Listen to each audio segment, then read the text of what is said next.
Welcome to all. তো আজকে আমরা যে জিকে ক্লাস প্র্যাকটিস করছি, তো সেখানে আজকে দেখো আরো কিছু জিকে আছে।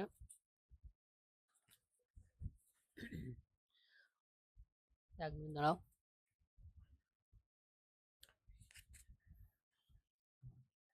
আচ্ছা, প্রথম যেটা রয়েছে দেখো, বাংলার প্রাচীনতম শিলালিপি কোনটি? তো এটা রাইট অ্যান্সার হবে অপশন এ, ব্রাহ্মী শিলালিপি। ঠিক আছে, ব্রাহ্মী শিলালিপি। আচ্ছা, এখান থেকে বলতে পারবে যে ব্রাহ্মী শিলালিপি হচ্ছে কোন সম্রাটের সমসাময়িক? কোন সম্রাটের সমসাময়িক? সেটা হচ্ছে অশোক। নেক্সট হচ্ছে সাধারণ ব্রাহ্ম সমাজ কে প্রতিষ্ঠা করেন? সাধারণ ব্রাহ্ম সমাজ প্রতিষ্ঠা করেছিলেন শিবনাথ শাস্ত্রী ও আনন্দমোহন বসু। আর দেবেন্দ্রনাথ ঠাকুরের প্রতিষ্ঠিত ছিল আদি ব্রাহ্ম সমাজ। ঠিক আছে, ব্রাহ্ম সমাজ প্রথম প্রতিষ্ঠা করেছিলেন রাজা রামমোহন রায়। পরবর্তীকালে সেটা দুটো ভাগে ভাগ হয়ে যায়।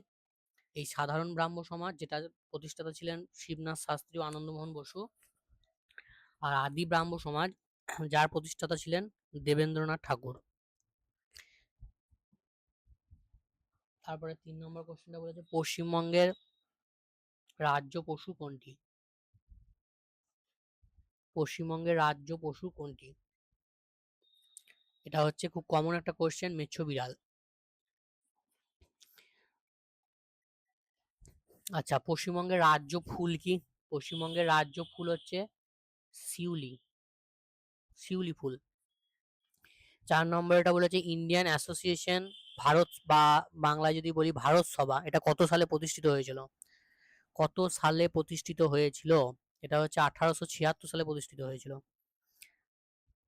কোথায় প্রতিষ্ঠা করা হয় এটা? কলকাতায়। কে প্রতিষ্ঠা করেছিলেন? সুরেন্দ্রনাথ ব্যানার্জি ও আনন্দমোহন বসু। নামটা মনে রাখবে, সুরেন্দ্রনাথ ব্যানার্জি ও আনন্দমোহন বসু। তারপর দেখো 5 নম্বর কোশ্চেনটা বলেছে ভারতীয় সংবিধানের কত নম্বর ধারায় অর্থ কমিশনের উল্লেখ রয়েছে? অর্থ কমিশন কত নম্বর আর্টিকেলে রয়েছে? এটা অনেকেই পারবে না। এটা হচ্ছে 280 নম্বর আর্টিকেল। ঠিক আছে, 280 নম্বর আর্টিকেল। আচ্ছা, ভারতের রাষ্ট্রপতি প্রতি 5 বছর অন্তর এই অর্থ কমিশন গঠন করেন। তো এই ইনফরমেশনটা মাথায় রাখবে। ভারতের রাষ্ট্রপতি প্রতি 5 বছর অন্তর হচ্ছে এই অর্থ কমিশন গঠন করেন। এবং প্রথম অর্থ কমিশনের চেয়ারম্যান কে ছিলেন সেটা বলতে পারে? প্রথম অর্থ কমিশনের চেয়ারম্যান ছিলেন কে.সি. নিয়োগী। কে.সি. নিয়োগী, ইনি ছিলেন প্রথম অর্থ কমিশনের চেয়ারম্যান। এটাও মনে রাখতে হবে। নেক্সট হচ্ছে সুন্দরবনকে কত সালে ইউনেস্কো ওয়ার্ল্ড হেরিটেজ সাইট হিসাবে ঘোষণা করা হয়েছিল? এটা অনেকেই পারবে আশা করি, 1987 সালে।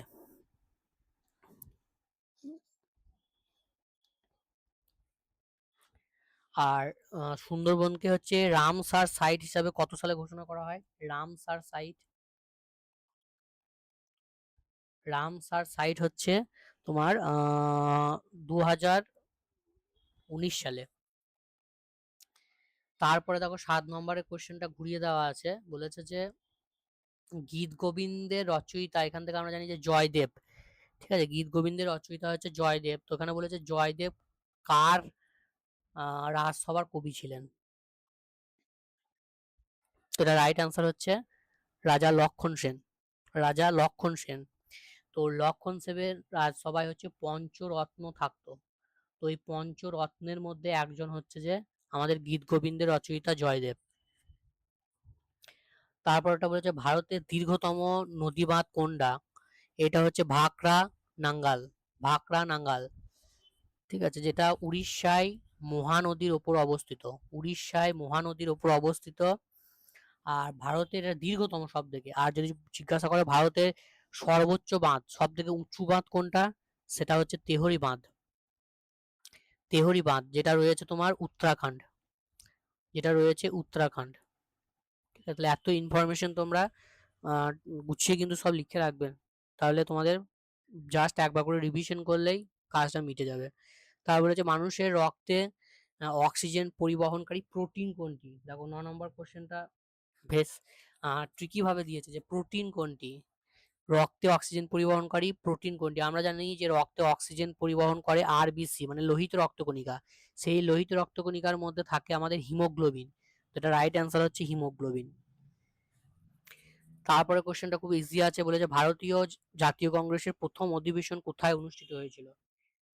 এটা আমরা সবাই জানি যে তেজপাল সংস্কৃত কলেজ, যেটা হচ্ছে বোম্বাইয়ের তেজপাল সংস্কৃত কলেজে প্রথম অধিবেশন হয়েছিল এবং সালটা কত ছিল? 1885 সাল। 1885 সাল। এবং এর সভাপতি ছিলেন কে? সভাপতি ছিলেন উমেশচন্দ্র বন্দ্যোপাধ্যায়।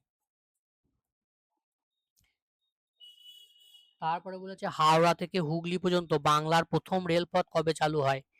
এটা অনেকেই পারবে না। এটা হচ্ছে 1854 সালে হয়েছিল, 1854 সালে। আর ভারতের প্রথম ট্রেন ট্রেন চলাচল কোথায় হয়েছিল? সেটা হচ্ছে বোম্বাই থেকে থানে। বোম্বাই থেকে থানে যেটা হয়েছিল, ভারতের বললে বোম্বাই থেকে থানে, যেটা হয়েছিল 1853 সালে। 1853 সালে। নেক্সট হচ্ছে নীতি আয়োগের চেয়ারম্যান কে হন? এটা হচ্ছে প্রধানমন্ত্রী। প্রধানমন্ত্রী। তো এটা আমি রিপিট করেছি কোশ্চেনটা, কিছু কিছু কোশ্চেন রিপিট করবো যাতে তোমরা ভুলে না যাও, ঠিক আছে? তো আমরা বলেছিলাম যে 2015 সালে কি হয়েছিল? প্ল্যানিং কমিশন গঠিত হয়েছিল। পরবর্তীকালে এই প্ল্যানিং কমিশনকে সরিয়ে দিয়ে তৈরি হয় নীতি আয়োগ, এবং এই নীতি আয়োগের চেয়ারম্যান কে হন? প্রধানমন্ত্রী। তারপরে বলেছে আনন্দমঠ উপন্যাসটি কোন বিদ্রোহের পটভূমিতে লেখা? ভেরি ইম্পর্টেন্ট কোশ্চেন একটা। এটা হচ্ছে আনন্দমঠ কার লেখা? বঙ্কিমচন্দ্র চট্টোপাধ্যায়ের লেখা। তো এটা হচ্ছে সন্ন্যাসী এবং ফকির বিদ্রোহকে কেন্দ্র করে লেখা। এখান থেকে আমাদের নেওয়া হয়েছে বন্দে মাতরম জাতীয় গানটা। তারপর বলেছে শরীরের কোন অঙ্গকে লোহিত রক্তকণিকার কবরস্থান বলা হয়? মানে লোহিত রক্তকণিকা ধ্বংস হয় বা মারা যায় কোথা? সেটা হচ্ছে যে প্লীহায়। এবং লোহিত রক্তকণিকার আয়ু হচ্ছে 120 দিন। 120 দিন পর মরে যায় এবং নতুন লোহিত রক্তকণিকা তৈরি হয়, ঠিক আছে? আর লোহিত রক্তকণিকার জন্মস্থান কোথায় জন্মায়? সেটা হচ্ছে অস্থিমজ্জা বা বোন ম্যারো। অস্থিমজ্জা বা বোন ম্যারোতে তৈরি হয়।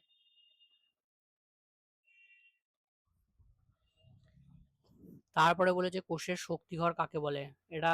এটাও রিপিট হয়েছে। ঠিক আছে, কোষের শক্তিঘর কাকে বলা হয়? সবাই পারবে এটা। মাইটোকন্ড্রিয়া, কারণ মাইটোকন্ড্রিয়াতে এটিপি ফর্মে শক্তি উৎপন্ন হয়। এই এটিপির ফুল ফর্ম হচ্ছে অ্যাডিনোসিন ট্রাইফসফেট। তো যেহেতু শক্তি উৎপন্ন হয়, তাই মাইটোকন্ড্রিয়াকে কোষের শক্তিঘর বলা হয়। রাইবোজোম কি বলেছিলাম? প্রোটিন সংশ্লেষ করে। লাইসোজোম কি বলেছিলাম? কোষের আত্মঘাতী থলি। এগুলো ইনফরমেশন গুলো মনে রাখবে। আচ্ছা, এবার বলেছে সংবিধান সভার খসড়া কমিটির সভাপতি কে ছিলেন? ড্রাফটিং কমিটি যেটা হয়েছিল তার সভাপতি কে ছিলেন? সেটা হচ্ছে বি আর আম্বেদকর। বি আর আম্বেদকর। এবং ডক্টর বি আর আম্বেদকরকে আমরা সকলেই জানি যে ভারতীয় সংবিধানের জনক বলা হয়। ভারতীয় সংবিধানের জনক বলা হয়। নেক্সট কোশ্চেনটা বলেছে বায়ুমণ্ডলের কোন স্তরে রেডিও তরঙ্গ প্রতিফলিত হয়? আয়নোস্ফিয়ার। ট্রপোস্ফিয়ারকে বলা হয় শান্ত মণ্ডল। ট্রপোস্ফিয়ারকে বলা হয় ক্ষুদ্র মণ্ডল, কেননা এখানে ঝড় বৃষ্টি এগুলো হয়। আর স্ট্র্যাটোস্ফিয়ারে বলা হয় শান্ত মণ্ডল, কারণ এখানে ঝড় বৃষ্টি এগুলো হয় না। সেই জন্য জেট বিমানগুলো হচ্ছে স্ট্র্যাটোস্ফিয়ারের মধ্য দিয়ে চলাচল করে। আর বায়ুমণ্ডলের সব থেকে বাইরের স্তর হচ্ছে এই এক্সোস্ফিয়ার। তারপরে বলেছে প্রথম বাংলা সংবাদপত্র কোনটি? 18 নম্বর কোশ্চেনটা, প্রথম বাংলা সংবাদপত্র কোনটি? সেটা হচ্ছে সমাচার দর্পণ। সমাচার দর্পণ।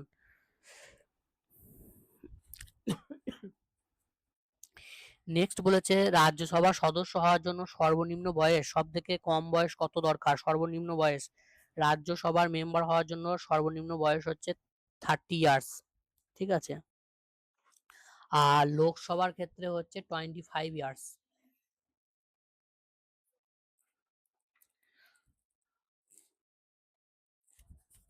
বেশ, নেক্সট কোশ্চেন বা আজকে লাস্ট কোশ্চেন যেটা রয়েছে সেটা হচ্ছে মহাত্মা গান্ধী পরিচালিত ভারতে প্রথম সত্যাগ্রহ আন্দোলন কোনটা? প্রথম সত্যাগ্রহ আন্দোলন ছিল চম্পারণ সত্যাগ্রহ। চম্পারণ সত্যাগ্রহ। যেখানে তিনি চম্পারণ সত্যাগ্রহ। আচ্ছা, এছাড়া এখানে মনে রাখবে যে 1917 মানে 1917 সালে তিনি বিহারের চম্পারণে নীল চাষীদের ওপর নীল চাষীদের ওপর ৩ কাঠিয়া নামক একটা প্রথা ছিল। সেই ৩ কাঠিয়া প্রথার বিরুদ্ধে একটা তিনি আহ ধর্ম আন্দোলন বা ধর্মঘট ডাকেন, ঠিক আছে? এবং গান্ধীজিকে চম্পারণের তোমার আমন্ত্রণ জানিয়েছিলেন কে, সেটাও আছে, সেটা হচ্ছে রাজকুমার শুক্লা। ঠিক আছে, রাজকুমার শুক্লা, যিনি চম্পারণে আসার জন্য আমন্ত্রণ জানিয়েছিলেন গান্ধীজিকে। শুক্লা। ঠিক আছে, তাহলে এই ইনফরমেশন গুলো যেগুলো দিচ্ছি অবশ্যই নোটস এর মধ্যে লিখে রাখবে। আমি বারবার বলছি, কেননা পরবর্তীকালে তুমি নোটস খুলে একবার জাস্ট রিভিশন দিলেই তোমার পরীক্ষার জন্য তুমি একদম রেডি হয়ে যাবে। এবং ক্লাসগুলো প্রতিদিন ফলো করতে থাকো পরপর, তাহলে তোমাদের জিকে নিয়ে কোনো অসুবিধা হবে না। এবং আমরা পরবর্তীকালে চিন্তা করছি ম্যাথ, রিজনিং এগুলো আস্তে আস্তে তোমাদের করিয়ে দেওয়া হবে।